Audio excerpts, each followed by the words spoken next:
இன்றைக்கி இந்த காமெடி கல்யாணத்தை கதையை ஆரம்பிக்கிறதுக்கு முன்னாடி ஒரு நண்பர் ஒரு சந்தேகத்தை சொல்லியிருக்காரு.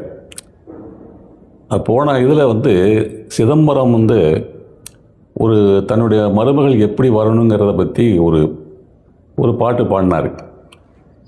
அந்த பாட்டு ஒளிபரப்பாகும்போது என்ன வீடியோ வந்ததுன்னா என்எஸ் கிருஷ்ணன் படத்தோட வீடியோ வந்துச்சு. அந்த படம் எதுக்காக அங்கே வந்ததுன்னு ஒரு சந்தேகத்தை கேட்டிருக்காரு. அப்போ அதுக்கு ஒரு விளக்கம் கொடுத்துட்டு நம்ம கதைக்கு போகலாம். இந்த இதில் இந்த கதாபாத்திரங்கள் சிதம்பரம், ஏகாம்பரம், கனகாம்பரம், இந்த கதாபாத்திரங்களுக்கு ஒரு உருவ அமைப்பு, ஒரு தோற்றம் கொடுத்தோம்னா உங்களுக்கு கதை கேட்கும் பொழுது ஏகாம்பரம்னா அந்த உருவத் தோற்றம் உங்களுக்கு மனசில் வரும். ஆகையால் அந்த மாதிரி ஒரு கற்பனைகளை தான் சிதம்பரம் கேரக்டருக்கு என்எஸ் கிருஷ்ணனும் அவருடைய மனைவியாக டி.ஏ. மதுரமும் அதில் தோன்றுறாங்க. அதே மாதிரி ஏகாம்பரம் கேரக்டருக்கு கே.ஏ. தங்கவேலு, அடுத்தது கனகாம்பரம் கேரக்டருக்கு டி.பி. முத்துலட்சுமி. நீங்கள் என்ன சார் எல்லாம் பழைய காலத்து நடிகைகளாக போட்டிருக்கீங்களே அப்படின்னு கேட்கலாம். இந்த சேனலே முதியோர்களுக்கான சேனல் தான் இது. ஆனால் நம்ம காலத்து நடிகைகளை நமக்கு பார்த்து பழக்கப்பட்டவங்க, அதில் அதை பார்க்கும்பொழுது நமக்கு ஒரு சந்தோஷம் வரும். ஆகையால் தான் அந்த பழைய காலத்து நடிகைகளை தான் நடிகர்களை சேர்த்துருக்கேன். இப்போ அது அடுத்தது கதைக்கு போவோம்.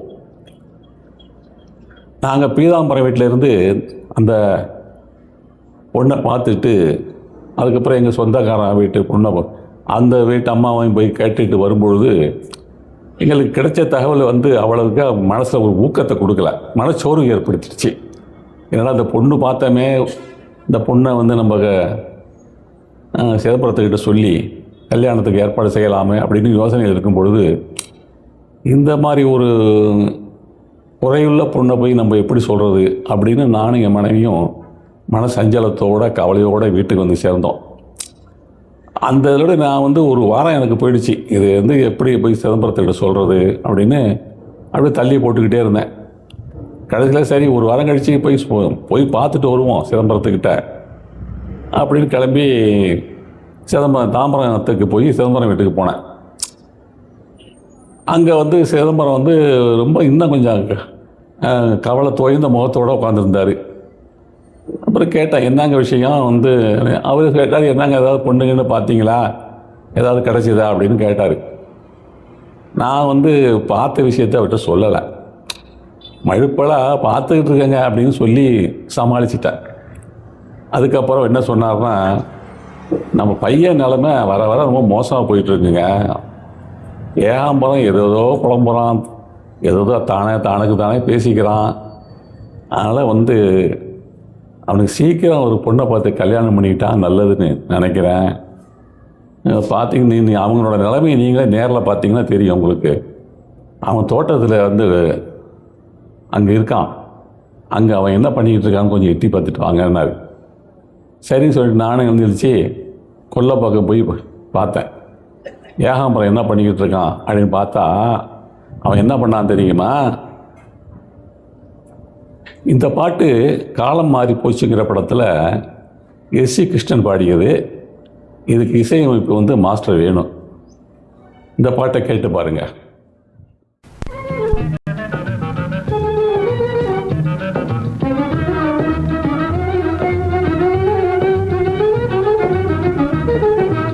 அக்கா மாரே அண்ணன் மாரே, அக்கா மாரே அண்ணன் மாரே, கேட்டீங்களா இந்த சேதி, கண்டீங்களா இந்த விந்தை, நானே மாப்பிள்ளை நானே மாப்பிள்ளை நானே மாப்பிள்ளை நானே மாப்பிள்ளை. கனிமரங்காள் பனிமலைகாள் மானிடர்கள் வனமந்திகளே, கனிமரங்காள் பனிமலைகாள் மானிடர்கள் வனமந்திகளே, நானே மாப்பிள்ளை நானே மாப்பிள்ளை நானே மாப்பிள்ளை நானே மாப்பிள்ளை.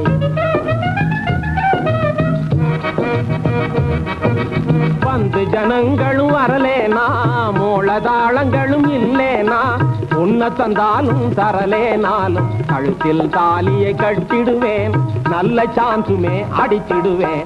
நானே மாப்பிள்ளை, நானே மாப்பிள்ளை.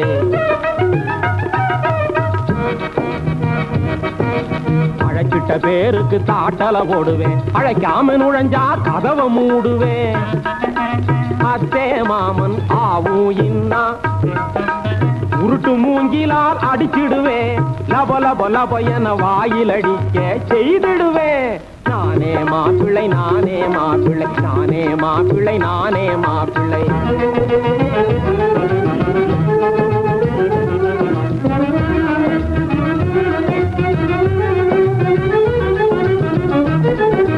பஞ்சனை மெத்தை போட வைப்பேன், பட்டு தலையணையில் சயனிப்பேன்.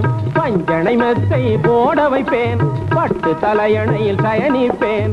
பொண்ணு கொண்டாந்த வெத்தலையெல்லாம் பொண்ணுமே, பொண்ணுமே, புது பொண்ணுமே, ஏன் பொண்ணுமே, ஏன் பொண்ணு கொண்டாந்த வெத்தலையெல்லாம் காம்பு விடாமல மேஞ்சிடுவேன்.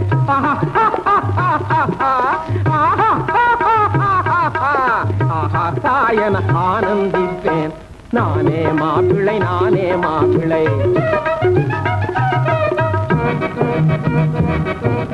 நான் வாய் திறந்தால் நாடே நடுங்கும், நான் கை ஓங்கினால் ஊரே அடங்கும். நான் வாய் திறந்தால் நாடே நடுங்கும், நான் கை ஓங்கினால் ஊரே அடங்கும். மாமன் மூளையிலே உலகமே உருளும், எத்தர் கும்பலுக்கே ஈரல் கலங்கும். கேட்டீங்களா இந்த சேரி, கண்டீங்களா இந்த விந்தை? மரத்தெடி கொடிகாள் மணல் மேடுகளே, வானத்தில் செல்லும் வண்ண பறவைகள். கேட்டீங்களா இந்த சேதி, கண்டீங்களா இந்த விந்தை? பசசனி சரி சனி மணி நிதனி சனித மதத பதா ரசனித பமபா. நானே மாப்பிள்ளை, நானே மாப்பிள்ளை, நானே மாப்பிள்ளை, நானே மாப்பிள்ளை, மாப்பிள்ளை, மாப்பிள்ளை, மாப்பிள்ளை, மாப்பிள்ளை. ஏகாம்பரத்து நிலைமையை பார்க்கும்போது எனக்கே பரிதாபமாக இருந்துச்சு. நானே மாப்பிள்ளை, நானே மாப்பிள்ளை அப்படின்னு சொல்லி மரம் செடி கொடிகள் பறவைகள் அப்படின்னு சொல்லி எல்லாத்தையும் பிடிச்சி கேட்டுக்கிட்டு இருக்கான். இப்படி சட்டி இப்படி ரொம்ப இதாக இருக்கானே, அவனுக்கு மனநிலை பாதிச்சு ரொம்ப மோசமாக போயிட்டா என்ன பண்ணுறது அப்படின்னு எனக்குள்ள மனசுக்குள்ள ஒரு பயம் வந்துடுச்சு. சரி, என்ன இருந்தாலும் நம்ம கனகாம்பரம் பொண்ணை பார்த்த விஷயத்த வீட்டை சொல்லிட வேண்டியதான்னு சொல்லிட்டு சிதம்பரத்துக்கு வந்து பார்த்தேன். சொன்னேன், ஏகாம்பரம் நிலைமை எனக்கே கவலை அளிக்குதுங்க. ஆகையால் நான் ஒரு பெருங்கலத்தூரில் பீதாம்பரம்னு ஒருத்தர் இருக்கார், அவரோட பொண்ணு கனகாம்பரம், அதை போய் நானும் என் மனைவியும் பார்த்துட்டு வந்தோம். பொண்ணு நல்லா இருக்குது, ஓரளவுக்கு இருக்குது. அதில் நம்ம இப்படிப்பட்ட ஒரு நிலைமையில் கல்யாணம் பண்ண வேண்டிய ஒரு கட்டாய நிலையில் இருக்கிறதுனால வேணால் அந்த பொண்ணை போய் நம்ம பார்த்து உங்களுக்கு பிடிச்சிருந்ததுன்னா நம்ம மேற்கொண்டு செய்யலாம் அப்படின்னு அவர்கிட்ட சஜஷன் பண்ணேன். சொன்னால் அவரும் சந்தோஷமா, அப்படிங்களா பொண்ணு பார்த்துட்டிங்களா, நல்லா இருக்கா அப்படின்னு கேட்டால், நல்லா இருக்குங்க அப்படி நல்லா இருக்குன்னு சொன்னேன். சரி சொல்லிவிட்டு உடனே ஒரு நாள் குறித்து பொண்ணை பார்க்குறதுக்கு சிதம்பரம் வீட்டிலேருந்து எல்லாம் கிளம்பி போகிறோம். எதில் போகிறோம்னா மாட்டு வண்டியில் போகிறோம். அது என்ன பொண்ணு பார்க்குறதுக்கு மாட்டு வண்டியில் போகிறது, காரில் போவாங்க அப்படின்னு ஒரு கேள்வி கேட்கலாம். இந்த கதை மாட்டு வண்டி காலத்தில் நடந்த கதை.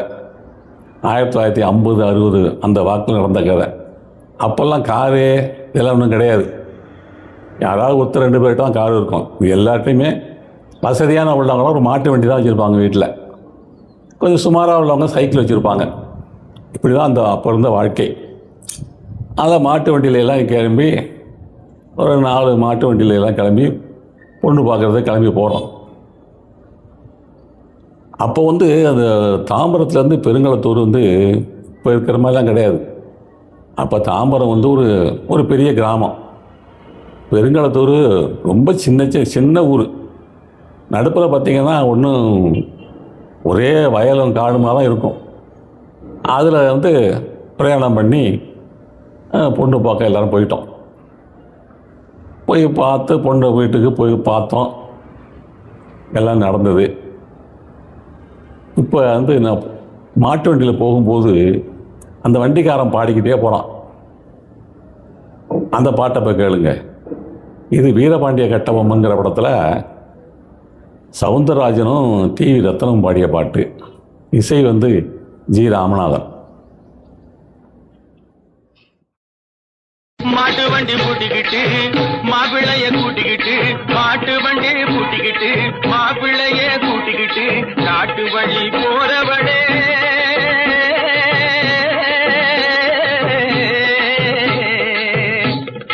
காட்டு வழி போறவளே கண்ணியம்மா, உன் காசு மாலை பத்திரமா பாத்துக்கம்மா.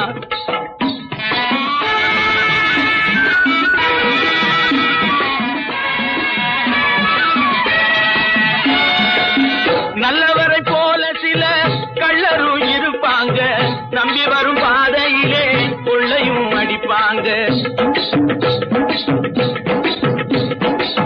நல்லவரை போல சில கள்ளரும் இருப்பாங்க, நம்பி வரும் பாதையிலே கொள்ளையும் அடிப்பாங்க.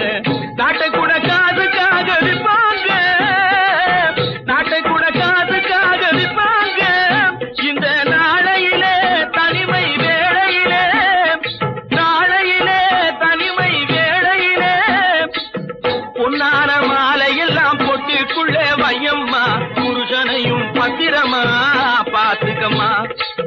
பொன்னான மாலையெல்லாம் பொட்டிக்குள்ளே வையம்மா, புருஷனையும் பத்திரமா பாத்துக்கம்மா. மாட்டு வண்டி பூட்டிக்கிட்டு மாப்பிள்ளைய கூட்டிக்கிட்டு, காட்டு வழி போறவளே கண்ணியம்மா, உன் காசு மாலை பத்திரமா பாத்துக்கம்மா.